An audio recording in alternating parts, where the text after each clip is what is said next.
ಕಾಗೆ ಮತ್ತು ಗುಬ್ಬಚ್ಚಿಯ ಕತೆ. ಒಂದು ಊರಿನಲ್ಲಿ ಕಾಗೆ ಮತ್ತು ಗುಬ್ಬಚ್ಚಿ ವಾಸವಾಗಿದ್ದವು.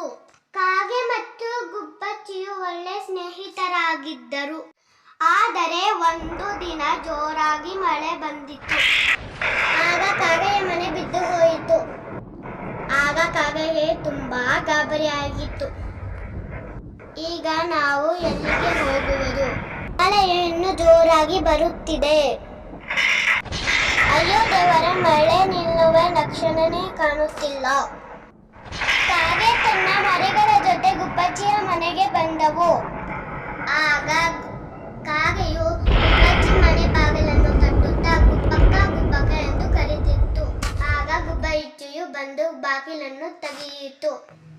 ಆಗ ಗುಬ್ಬಚ್ಚಿಯು ಕೇಳಿತು, ಕಾಗಕ್ಕ, ಏಕೆ ಮಳೆಯಲ್ಲಿ ಬಂದಿದ್ದೀಯಾ? ಏನಾಯಿತು?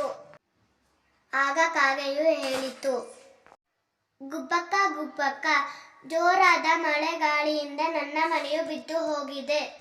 ಈಗ ನಾನು ನನ್ನ ಮಕ್ಕಳು ಎಲ್ಲಿ ಇರುವುದು ಎಂದು ಗೊತ್ತಾಗದೆ ನಿನ್ನ ಬಳಿ ಸಹಾಯ ಕೇಳಲು ಬಂದಿದ್ದೇವೆ. ಆಗ ಗುಬ್ಬಚ್ಚಿ, ಕಾಗಕ್ಕ, ನನ್ನ ಮನೆ ತುಂಬಾ ಚಿಕ್ಕದು. ನಾನು ನನ್ನ ಮಕ್ಕಳಿಗಷ್ಟೇ ಜಾಗವಿದೆ ಎಂದು ಹೇಳಿತು.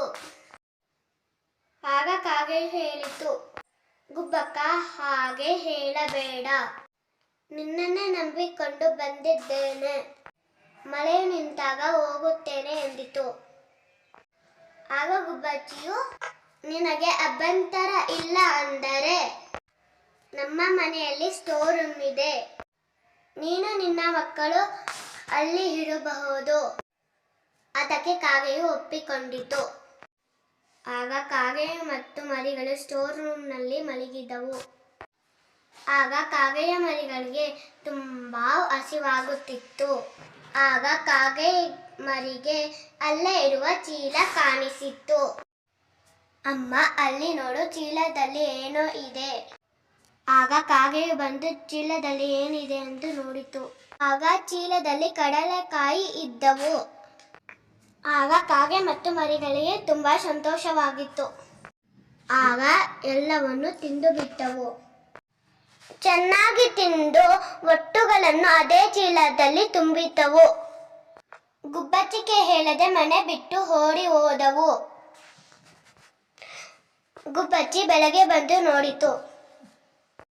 ಆಗ ಕಾಗೆ ಮತ್ತು ಮರಿಗಳು ಇರಲಿಲ್ಲ. ಆಗ ಗುಬ್ಬಚ್ಚಿಗೆ ಅನುಮಾನ ಬಂದಿತು. ಆಗ ಚೀಲವನ್ನು ಬಿಚ್ಚಿ ನೋಡಿದಾಗ ಕಡಲೆಕಾಯಿ ಬದಲು ಒಟ್ಟುಗಳು ಇದ್ದವು.